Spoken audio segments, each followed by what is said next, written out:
Hi guys! Wasn't it a horrible day yesterday? Hopefully we'll get rid of this rain soon. I think it's meant to be a bit damp again today. Right, chapter 25 then is called Escape. The four eagle owls hooted in alarm and swiveled their heads with their ear tufts standing on end. Their orange eyes furiously narrowed as they spotted Leon obnoxiously shrieking on a wheelbarrow, pecking and clawing at its metal tray. Spreading their enormous wings, the owls leaped from their lookout posts, one by one, gliding silently through the air, with their cruel beaks and talons malevolently glinting in the moonlight. Gasping with horror, Pip held her breath as the first owl neared Leon's speckled head, gleefully hopping from wheelbarrow to wheelbarrow, as if he did not know what danger he was in. Screeching with murder, the owl opened its claws, eager to gore the eagle's flesh and taste his blood, but at the last moment, Leon leaped into the sky, leaving the owl's talons snapping on nothing but air. Screaming with rage, the four owls furiously gave chase, swiftly dodging and weaving through the sky. Leon was leading them to the far end of the camp, away from the chimney and into the forest beyond. "It's working," G.I. Joe whispered with triumph, watching the last flash of the owl's feathers disappear into the distance. "Let's go." Jumping from the tree branch, they flew silently over the fence, which was humming with electricity.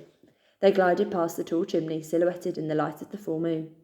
"Get ready to jump," the pigeon whispered, now slowing above the control room, clearly lit with two gas lamps hanging on either side of the door. With every second, the roof loomed closer, and Pip's chest thundered at the sight of a man moving in the approaching window. G.I. Joe glided downwards, grazing the top of the building. 3, 2, 1, go! Pip leaped from his back. Hitting the roof with a rolling bump, she desperately grappled for a hold to stop her tumbling to the ground below. Latching her claws onto the edge of the roof and shivering with fright, she watched the last glimpse of the pigeon vanish into the nearby trees and drew a deep breath. Below her, the muffled sound of men talking seeped from an open window. Carefully peering over the edge of the roof, she found the corner of the window frame jutting outwards. Wrapping her tail on the corner of a roof tile, she shuffled on her stomach and dangled over the open window before lowering herself to the upper edge of the frame. Craning her neck downwards to see into the room, she saw two men holding papers. One wore a long white coat and the other a sage green uniform. Standing side by side, they organised newly arrived boxes of supplies from the train, stacked against the opposite wall. "Gas?" one said. "Ja," the other said, making a tick mark on his paper. "Sehr gut. Munition? Ja, Herr?" To the left, fixed beside the control room door, a circular red button gently pulsed with electricity, just as G.I. Joe had said. Pip looked around the room. The only way to get there was to cross the ground between the men's legs and climb up the power line. Feeling sick with fear, she carefully clambered across the wooden frame, using her claws to travel down its vertical edge to the windowsill below. Keeping her eyes on the men, she lowered herself inside the room, climbing down the timber walls to the cold cement floor. Holding her breath, she crouched as motionless as the rows of umbrella handles she had once hidden him behind inside the umbrella shop, and staring up at the men with her heart clamouring in her ears, she slowly edged towards their black leather boots. "Well, Cindy Drogan," the man in the white coat said, bristling with impatience. Pip froze behind his foot as he looked from side to side. "Herr Doctor," the man in the uniform said, turning away and stepping to the box in the corner. As the other man followed, Pip scrambled to the power line on the opposite side of the room. After a careful glance at the men, she scaled the wire to the red circle buzzing with electric power. Pressing it with all her strength, the button sank slowly into the wall. Hearing it click, she smiled, watching its glow instantly dim and disappear. With one last look at the men safely at the other end of the room, she hurried back down the wire to the floor. Racing to the control room door as fast as she could, she squeezed through the gap under it and stepped into the night. There's a picture of her pressing the button. The full moon shone brightly above the camp, casting shadows across the ground. Keeping watch beside the neighbouring barracks stood a monstrous Goliath rat with gleaming red eyes. Beyond it, Pip spied the tangled barbed wire glinting malevolently over the hole, exactly as Leon had said. Looking desperately around the camp enclosure for cover, dread crept over Pip. To get to the hole, she must run from the control room door to the barracks, completely exposed in the moonlight. Shivering from the tips of her whiskers to the end of her tail, she stepped forward. With one last scan of the sky to check for the owls and a glance at the Goliath rat, who had his back turned, she sprinted for the hole faster than she had ever run in her life. But just as she reached the barrack's shadowy underbelly, the Goliath rat's ears cocked. Pip darted behind the barbed wire, hardly daring to breathe. Seeing and hearing nothing but the nearby trees rustling in the breeze, the Goliath rat scuttled away. "Hans!" Pip whispered, staring through the metal thorns to the black hole, but there was no sign of life. Grabbing the barbed wire in her paws, she dragged it backwards in jangling tugs. "Madame Fassard!" A gasp of fear was uttered below. "They're back!" The terrified voices began muttering to each other. "Be strong," Pip's ears picked up as she recognised Madame Fassard's voice. "Your spirit is your strongest weapon. Never let them take it away from you, no matter how badly they hurt you." Suddenly, Pip could move no further. Gritting her teeth, she pulled the tangled mass of barbed wire with all her strength, but it was no use.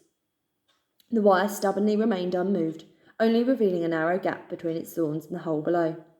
Peering over the edge, 3 mice, 2 rabbits, a rat, 3 beavers, and a hedgehog met her gaze. "Pip!" Hans cried in a delighted whisper. "What are you doing here?" "I'm saving you," she smiled. "Hurry, climb out." "Quickly," Madame Fassard said, nudging the animals around her. "Go, go." A young, trembling rabbit was the first to clamber upwards, helped by the others lifting her from below. Pip grabbed her paw through the wire and pulled, trying to ignore the pain burning through her fur as the barbed wire ripped into her skin. "Stop! Please stop!" the rabbit cried, wincing in agony and jerking her head away from the sharp gap in the barbed wire.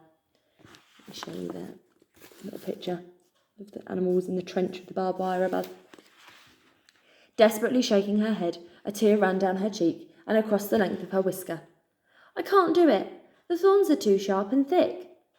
Feeling panic thunder inside her chest, Pip snatched the wire in her paws and frantically tugged once more, but again it would not move.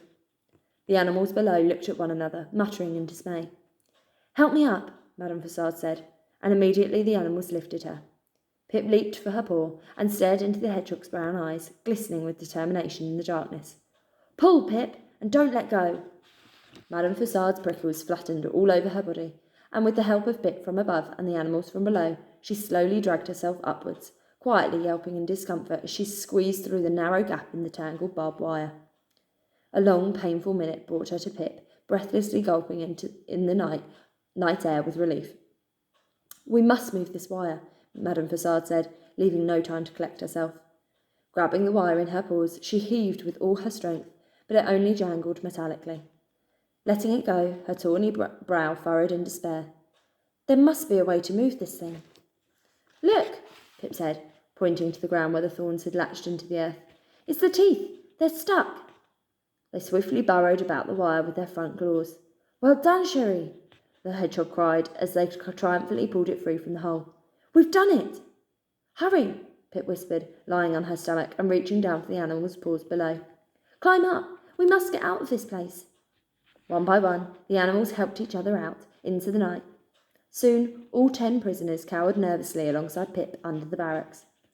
She stared out into the camp with twitching whiskers, carefully keeping watch for Goliath rats guarding the ground. "What now, Pip?" Hans asked, stepping to her side. He had been the last animal to clamber out of the hole, having helped every creature out before him.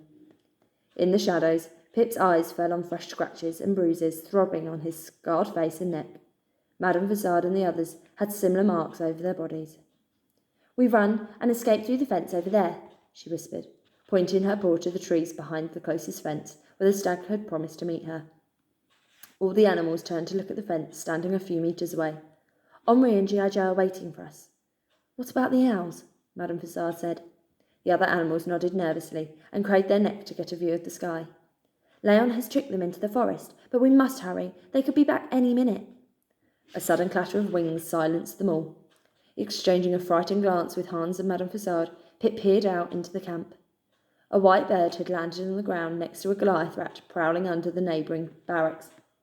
Recognising each other at once, they began speaking in a language Pip did not understand.